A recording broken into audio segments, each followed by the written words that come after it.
ನಮಸ್ಕಾರ. ಸ್ವಯಂ ಪಾಕ ಅಭಿಮಾನಿಗಳಿಗೆ ಸ್ವಾಗತ. ಈ ದಿನ ನಾನು ಬಟಾಣಿನಲ್ಲಿ ಪರೋಟ ಹೇಗೆ ಮಾಡೋದು ಅಂತ ಹೇಳಿ ತೋರಿಸ್ಕೊಡ್ತಾ ಇದ್ದೀನಿ. ತಾಜಾ ಹಸಿ ಬಟಾಣಿ 1 ಕಪ್ಪು, ಹಸಿಮೆಣಸಿನಕಾಯಿ 5, ನಿಮ್ ಖಾರದ ಅಪೇಕ್ಷೆ ಮೇಲೆ ಹೆಚ್ಚು ಕಡಿಮೆ ಮಾಡ್ಕೋಬಹುದು. ಶುಂಠಿ 1 ಇಂಚಿನಷ್ಟು ತಗೊಂಡಿದ್ದೀನಿ, ಸಣ್ಣದಾಗಿ ಕತ್ತರಿಸಿಟ್ಕೊಂಡಿದ್ದೀನಿ. ಕೊತ್ತಂಬರಿ ಸೊಪ್ಪು ಸ್ವಲ್ಪ ದಂಟಿನ ಸಹಿತ ನಾನು ಇಟ್ಕೊಂಡಿದ್ದೀನಿ, ದಂಟೆ ಎಳೆದಾಗಿದ್ರೆ ಚೆನ್ನಾಗಿರುತ್ತೆ. ಉಪ್ಪು ರುಚಿಗೆ ತಕ್ಕಷ್ಟು ನಾನಿಲ್ಲಿ 1/4 ಟೀ ಸ್ಪೂನ್ ಇಟ್ಕೊಂಡಿದ್ದೀನಿ. ಬಿಳಿ ಎಳ್ಳು 1 ಟೇಬಲ್ ಸ್ಪೂನು, ಓಂ ಕಾಳು 1 ಟೀ ಸ್ಪೂನು. ಇದೆರಡು ಕೂಡ ನೀವು ಹಾಕ್ಬೋದು ಅಥವಾ ಹಾಕದೇ ಇದ್ರೂ ಕೂಡ ತೊಂದರೆ ಇಲ್ಲ. ನೀರು 1/4 ಕಪ್ ಇಟ್ಕೊಂಡಿದ್ದೀನಿ. ಹಿಟ್ಟಿನ ಹದ ನೋಡಿ ಬೇಕಾದ್ರೆ ಮತ್ತೆ ಹಾಕೊಳ್ಳೋಣ. ಗೋಧಿ ಹಿಟ್ಟು 2 ಕಪ್ಪು. ಮಿಕ್ಸರ್ ಜಾರ್ಗೆ ಹಸಿಮೆಣಸಿನಕಾಯಿ, ಶುಂಠಿ ಚೂರುಗಳು, ಹಾಗೆ ಕೊತ್ತಂಬರಿ ಸೊಪ್ಪು, ಬಟಾಣಿ ಹಾಕಿ ನೀರ್ ಹಾಕದೆ ರುಬ್ಕೊಳ್ಳೋಣ.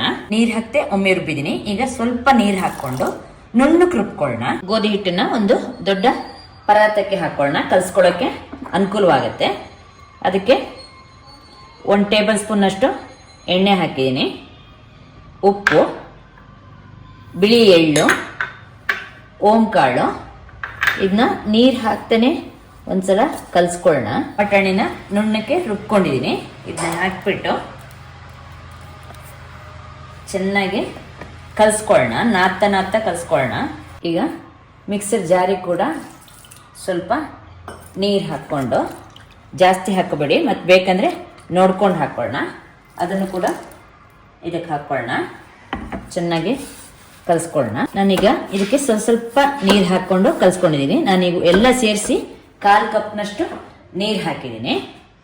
ಸ್ವಲ್ಪ ಮೇಲ್ಗಡೆ ಎಣ್ಣೆ ಸವರ್ಬಿಟ್ಟು ಇದನ್ನು ಮುಚ್ಚಿಡೋಣ.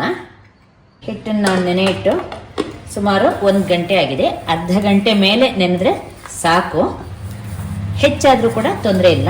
ಚೆನ್ನಾಗಿ ಒಂದ್ಸಲ ನಾದ್ಕೊಳ್ಳೋಣ. ಚೆನ್ನಾಗಿ ನಾದ್ಕೊಂಡ್ಮೇಲೆ ಇದನ್ನ ಉಂಡೆಗಳು ಮಾಡ್ಕೊಳ್ಳೋಣ. ಸ್ಟವ್ ಆನ್ ಮಾಡಿ ಕಾವಲಿನ ಕಾಯ್ಲಿಕ್ಕಿಡಿ. ಕಾವಲಿಗೆ ಸ್ವಲ್ಪ ನಾನು ಎಣ್ಣೆ ಹೆಚ್ಚಿಟ್ಟಿದ್ದೀನಿ. ಹಿಟ್ಟನ್ನು ಚೆನ್ನಾಗಿ ಹೀಗೆ ತಿಕ್ಕಿಕೊಂಡು ಸ್ವಲ್ಪ ಹಿಟ್ಟಲ್ಲಿ ಅದ್ಬಿಟ್ಟು ತಟ್ಸ್ಕೊಳ್ಳೋಣ. ಹಿಟ್ಟಲ್ಲಿ ಹತ್ಕೊಳ್ತಾ ಇದನ್ನು ನಾನು ದೊಡ್ಡದಾಗಿ ಮಾಡ್ಕೊಂಡಿದ್ದೀನಿ. ಇದಕ್ಕೆ ಎಣ್ಣೆ ಹಚ್ಕೊಳ್ಳೋಣ. ಸ್ವಲ್ಪ ಹಿಟ್ಟನ್ನು ಇದ್ರ ಮೇಲೆ ಹೀಗೆ ಉದುರಿಸ್ಕೊಳ್ಳಿ. ಇದನ್ನು ನಾನೀಗ ಚೌಕಾಕಾರವಾಗಿ ಮಾಡತ್ತೀನಿ. ಅದಕ್ಕೆ ಈ ಕಡೆನೇ ಸ್ವಲ್ಪ ಎಣ್ಣೆ ಹಚ್ಚಿ ಮಡಿಸ್ಬಿಟ್ಟು, ಹಾಗೆ ಈ ಕಡೆನೂ ಸ್ವಲ್ಪ ಎಣ್ಣೆ ಹಚ್ಚಿ ಸ್ವಲ್ಪ ಹಿಟ್ಟು ಉದುರಿಸಿ ಇದನ್ನ ಈ ಥರ ಹೀಗೆ ಚೌಕಾಕಾರವಾಗಿ ಮಡಿಸ್ಕೊಳ್ಳೋಣ. ಮತ್ತೆ ಹಿಟ್ಟಲ್ಲಿ ಅದ್ದಿಬಿಟ್ಟು ಲಟ್ಟಿಸ್ಕೊಳ್ಳೋಣ. ಕಾವಲಿ ಚೆನ್ನಾಗಿ ಕಾದಿದೆ. ಈಗ ಚಪಾತಿನ ಹಾಕ್ಬಿಟ್ಟು ಸ್ವಲ್ಪ ಎಣ್ಣೆ ಹಾಕ್ಕೊಂಡು ಬೇಯಿಸ್ಕೊಳ್ಳೋಣ. ಹಾಕಿ 2 ಸೈಡು ಸ್ವಲ್ಪ ಎಣ್ಣೆ ಒರೆಸ್ಕೊಂಡು ಬೇಯಿಸ್ಕೊಳ್ಳೋಣ. ಅಲ್ಲಿ ಚಪಾತಿ ಆಗ್ಬೇಕಾದ್ರೆ ಇಲ್ಲಿ ಇನ್ನೊಂದು ಚಪಾತಿನ ಸಿದ್ಧ ಮಾಡ್ಕೊಳ್ಳೋಣ. ತಿರ್ಸಿ ಹಾಕೊಳ್ತಾ 2 ಕಡೆನೂ ಕೆಂಪಗಾಗಿ ಹೋಗಿ ಕಾಯಿಸ್ಕೊಳ್ಳೋಣ.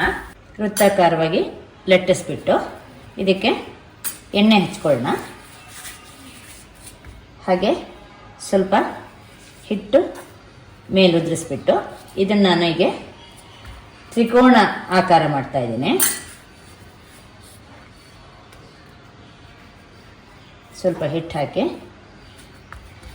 ಇದನ್ನೀಗ ವೃತ್ತಾಕಾರವಾಗಿ ಲಟ್ಟಿಸ್ಕೊಳ್ಳೋಣ. ಮೀಡಿಯಂ ಉರಿನಲ್ಲಿ ನಾನೀಗ ಇದನ್ನ 2 ಕಡೆ ನೋಡಿ ಕೆಂಪಗಾಗೋಗೆ ಬೇಯಿಸ್ಕೊಂಡಿದ್ದೀನಿ. ಈಗ ಇನ್ನೊಂದನ್ನು ಹಾಕ್ತಾ ಇದ್ದೀನಿ.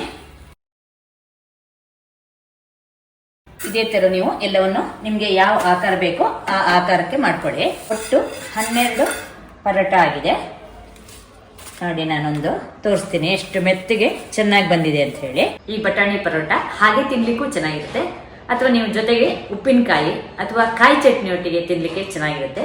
ನೋಡಿದ್ರಲ್ವಾ ಬಟಾಣಿ ಪರೋಟ ಹೇಗೆ ಮಾಡೋದು ಅಂತ ಹೇಳಿ. ನೀವು ಕೂಡ ನಿಮ್ಮ ಮನೆಯಲ್ಲಿ ಈ ಪರೋಟ ಮಾಡಿಬಿಟ್ಟು ನಿಮ್ಮ ಅಭಿಪ್ರಾಯ ನಮ್ಗೆ ತಿಳಿಸಿ. ನಮಸ್ಕಾರ.